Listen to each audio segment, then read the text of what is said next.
This was back a few years, sometime in 2019. I was at a friend's house. I'll call her M for the sake of the story.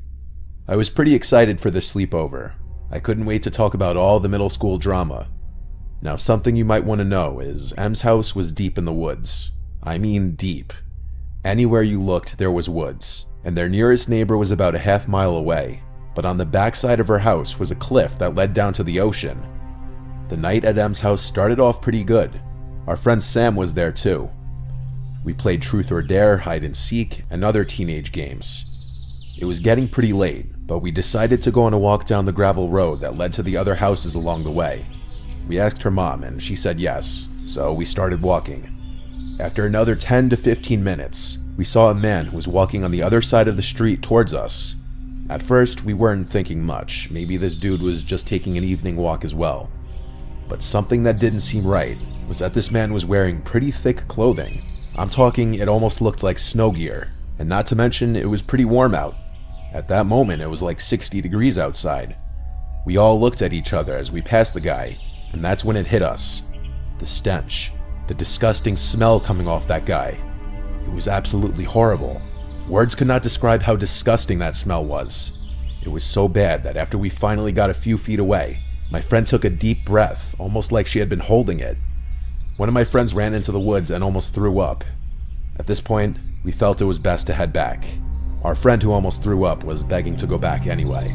We all agreed that it would be the best idea to head back. On our way back, we passed him again. This time we held our breath before we passed him. But when we looked back, we realized he was no longer walking in the opposite direction, but instead he was following us. This was really annoying. That disgusting smelling man was now bringing his stench even closer. We had no choice but to speed up our pace. We started speed walking. We still had about a mile to make it back to M's house. As we began to speed up, so did the random disgusting smelling dude. We all looked at each other, scared and annoyed. We picked up our pace even more, almost to the point where we were jogging. But of course, the man sped up even more. Now at this point, we were running, and my friend Sam looked back, and then we heard it. Sam let out a blood-curdling scream as she looked back, which caused Em and I to look back as well.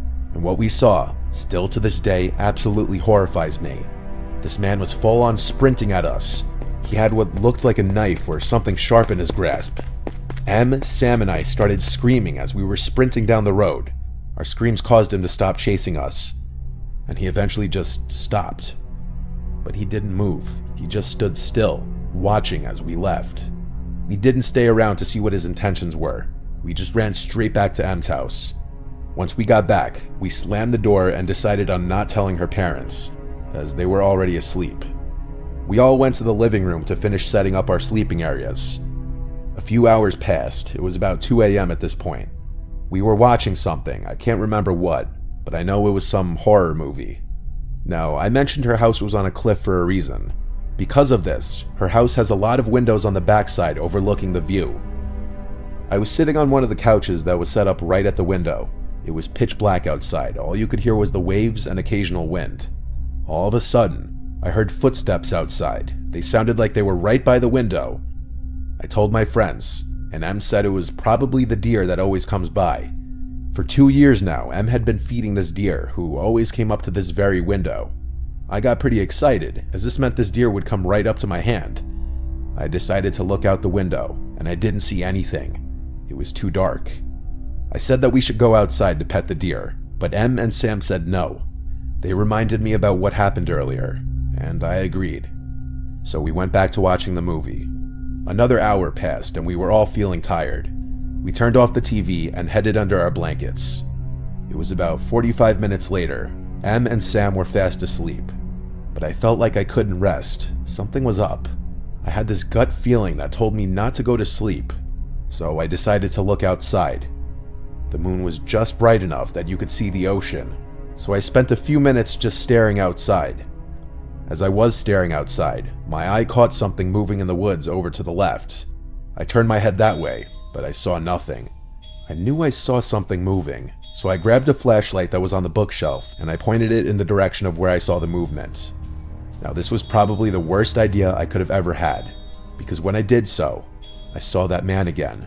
but this time he didn't have any snow gear on.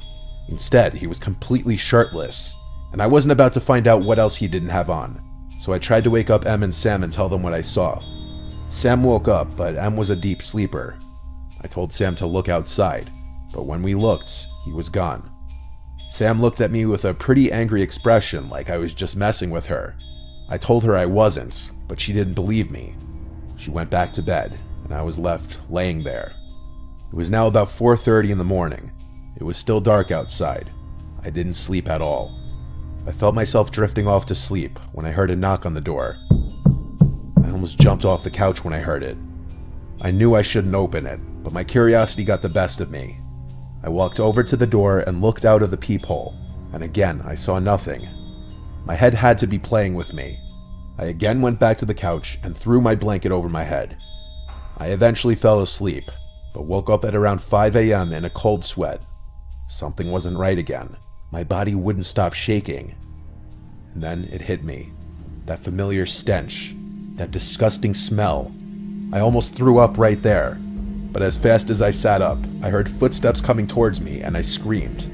I flicked on the flashlight, and as I did, I saw him, the man from earlier, standing in the corner of the room. My scream woke up Em and Sam, and they screamed too. And as we did this, the man bolted out of the house.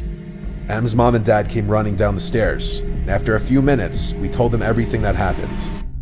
Em's mom called the cops while Em's dad walked down the road with a shotgun, seeing if he could find the man. After that, once the police arrived and got all of our stories, I went home. My parents didn't tell me much when I got home. They hugged me for what felt like hours. And from that moment, I wasn't allowed at sleepovers anymore. Only now, years later, did I finally realize just how bad everything was. The police eventually found the guy, and inside that old shed we were daring each other to go into were 5 dead bodies. And that stench that was on that man's body was the smell of decaying flesh. And if things didn't go the way they went, in the end, my friends and I would have ended up in that shed.